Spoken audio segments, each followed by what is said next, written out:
La question c'est est-ce qu'il y a une différence de tarif entre un tondeur qui viendrait tondre au force et un qui viendrait tondre à la machine?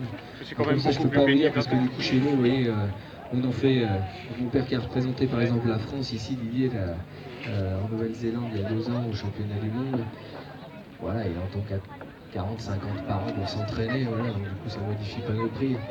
Maintenant, non mais en Nouvelle-Zélande, en Nouvelle-Zélande je ne sais pas, je pourrais pas vous dire. J'ai jamais vu un chantier en Nouvelle-Zélande.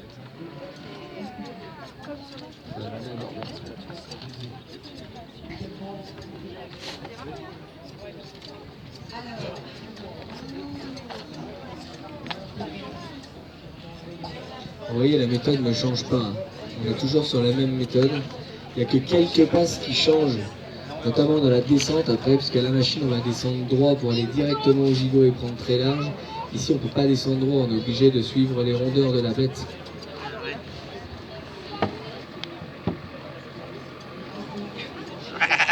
C'est à quelle période?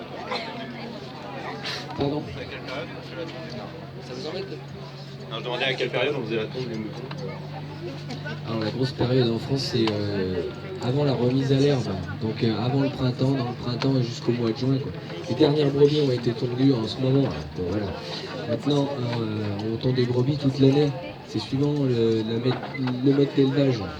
Il y a des gens qui tondent des brebis à la rentrée en bergerie, par exemple. Il y a des gens qui tondent des brebis au moment où elles vont faire les agneaux pour pouvoir avoir des brebis propres pour les aider à éventuellement agneller. Ça dégage bien la vulve, elles sont propres. Ça gagne de la place en bâtiment puisque vous enlevez 5 cm de chaque côté. Donc sur 1000 brebis, je ne dis pas, ça fait vite des centimètres. Ça évite aussi la condensation en bâtiment. Et puis ça leur remet un coup de fouet quand on tond des animaux, en fait, toute l'énergie qu'ils dépensent pour faire pousser la laine, ils la dépensent pour faire autre chose, notamment manger, se remettre en état, produire de la viande. Du coup, voilà, il y a plusieurs méthodes. Chacun ne réagit pas exactement pareil. Mais globalement, en France, on tombe beaucoup avant la remise à l'herbe et au printemps.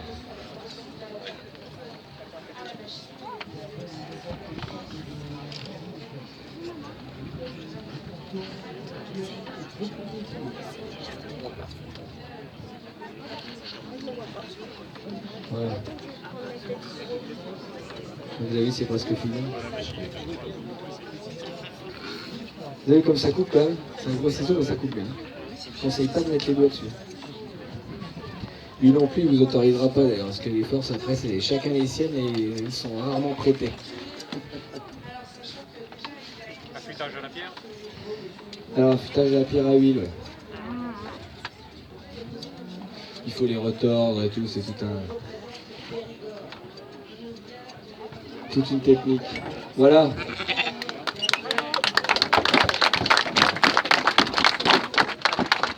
Alors on va la retondre du coup.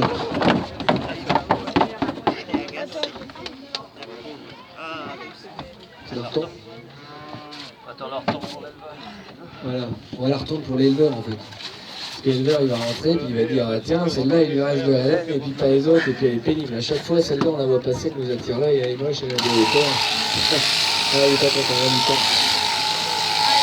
Et vous remarquerez que ça enlève très peu, hein, vous avez vu, je sais pas si... Même si vous avez fini la photo, si vous pouvez vous reculer un peu pour que les gens puissent voir. Voilà. Vous voyez, les hauteurs de laine, c'est connu quand même assez rare, il ne tombe rien. On n'est pas sur des 2 cm. Alors il y a des possibilités aujourd'hui pour laisser cette couche de laine en tête à la machine, on utilise des pognes à sablé, exactement comme la côte. D'ailleurs, une tondeuse reste une tondeuse. Et donc, c'est exactement la même chose que celle que vous utilisez éventuellement chez vous pour vous faire une petite coupe de traite de printemps pareil. C'est-à-dire qu'on a le peigne du bas qui ne bouge pas et le petit autre peigne dessus qui s'agite et c'est lui qui va venir couper la laine qui sera rentrée entre les deux. Ah, j'ai un peu filmé. Il filme aussi long.